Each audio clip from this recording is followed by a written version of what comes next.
Hey guys, my name is Francisco Hernandez, and today's video is a very quick review on this tripod right here.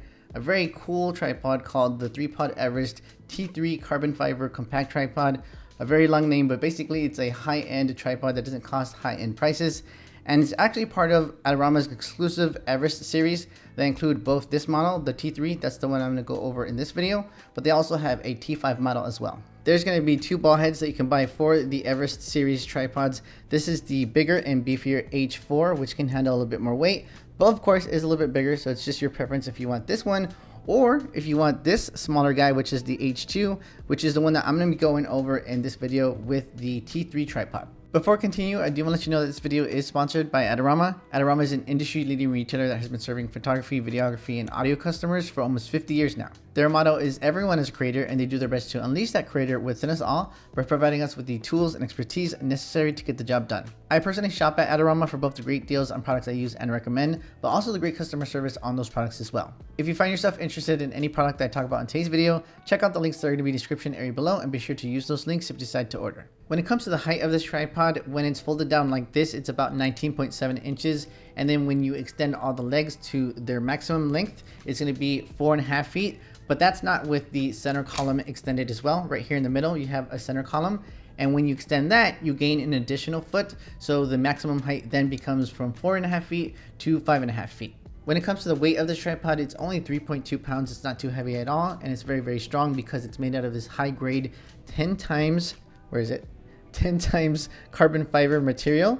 So it's very strong and very lightweight. This H2 ball head that I showed you guys earlier that I'm going to be pairing with the T3 can handle the same payload, which is going to be 33 pounds.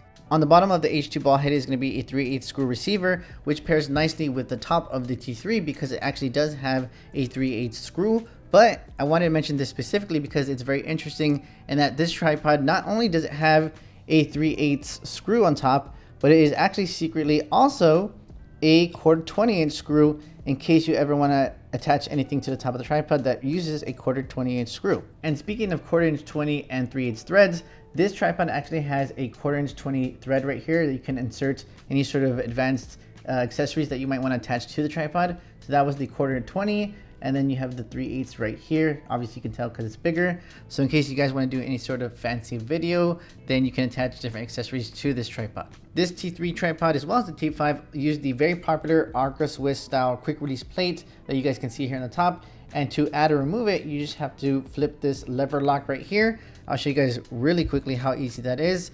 I'm going to just flip this lever right here, and then you can take off the plate and then put the plate back on in case you want to lock it right away. You can do that by flipping the same lever lock. There's going to be several different knobs here on the top of the ball head that allow you to give very precise movements in case you do any sort of video work. There's this little knob right here. Once you loosen it, you can pan this whole section right here. And in case you want to be very precise with that movement, that pan, you have these markings here on the bottom that give you a little bit of different range in case you want to get very precise with that pan movement. Then there's this knob right here that allows you to loosen or lock in that ball head into place. Then finally, with this third knob right here, once you loosen it, you can pan just this top section of the ball head where the camera is going to be. And there's also going to be a little bit of markings here on this area as well, so you can be very precise with that pan movement here. There's going to be two bubble levelers on this tripod.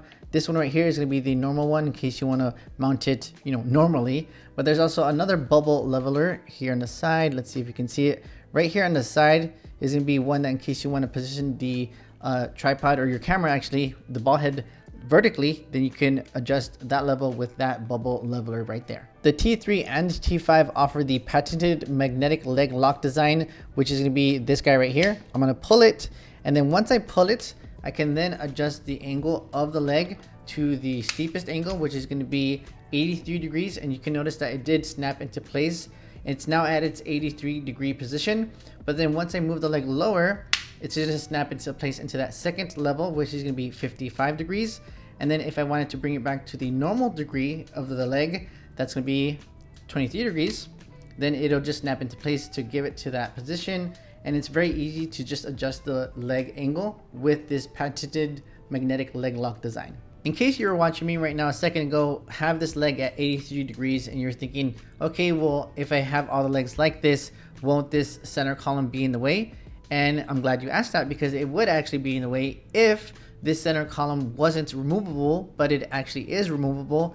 And not only is it removable, but you can actually invert this center column to be upside down so that you can actually have this ball head and the camera very close to the ground upside down. In case you want to take photos of something really close to the ground, you can do that. In case you're someone like me and you want proof, well, here is the center column removed. And one thing I failed to mention a second ago is actually this hook on the bottom of the center column that you can use to attach any sort of extra weight, put your camera bag, put something else, sandbags, to give some extra stability to this tripod. In order to invert the tripod, you're gonna loosen this top section right here using this knob. I'm gonna give it a couple of counterclockwise turns and then it'll just slide out of place. And then that's where you're gonna go ahead and get that center column again. And then you're gonna insert it from the top, slide it through, and then from right here, maybe a little bit lower, then you can just get the bottom section. It's not gonna fully lock into place, but it is gonna slide a little bit in. And then once you have it just a little bit in, then this hook here on top, which you can kind of see right here, that's what you're gonna twist. And then that will connect the center column with that section of the tripod here in the bottom. And now you can have a very low profile shot, or can't see it right there, but it'll be very close to the ground now. One thing I haven't mentioned yet is how you extend the legs of this tripod, and it's actually very easy using the hyper twist leg lock design that it has. And I can actually do it with one hand. I'm gonna give these different sections right here that you can see a counterclockwise turn, and it's honestly not that much of a turn. And then I can feel that it's loose. And now I just need to extend the legs, and I've already fully extended this one leg here. And if I wanted to keep it in place, then I would give the 3 different sections here a clockwise turn to lock it into place, and then I could leave it like that. But obviously I'm not gonna leave it like that. It's very easy to put the leg back into its place. I'm gonna leave it loose like this, and then just push the bottom of the tripod leg like that, give it a clockwise turn to lock it into place, and then I'm fully done with putting this tripod away. This tripod was very well thought out. You can actually see that on not this leg, but the other 2 legs, there's this rubber material on the legs that make gripping it very, very easily in case you're in an area, or let's say it was raining and it was very slippery to hold this tripod. Well, those rubber sections give you much better grip to hold this tripod and keep it in your hands. And another thing about this tripod is it's actually, and let me just see if they got this right real quickly, it's anti-corrosion dust-proof design and cold weather resistant. So you can bring this tripod pretty much anywhere that you want to, and it'll keep up with you. The very last thing I wanted to mention about the Everest tripod, the T3 tripod and the T5 actually, both come included with these spike feet. In case you really want to plant the tripods into some very tough ground, you can actually do that using this spike feet. Actually, the very last thing I would mention about this tripod is the carrying case that it comes with. You can actually see that the tripod with the ball head is actually a little bit taller than the carrying case. But they thought that through. There's actually an expandable section here on top that you can unzip.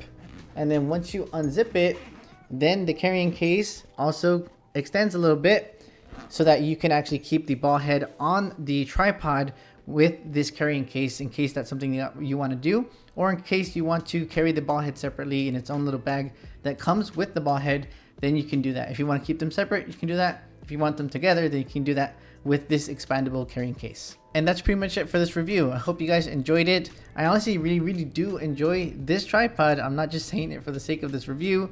I've actually used it at a couple of different photo shoots already. Hopefully it wasn't too dirty for this review. Try to make it very clean. If you have any other questions about this tripod, let me know in the comment section below. I will leave links to this T3 model as well as the T5 model and the 2 different ball heads, the H2 and the H4. I'll leave links to those different products in the description area below in case you guys want to buy them yourselves. But yeah, that's pretty much it. Take care guys, and I'll see you guys in the very next video.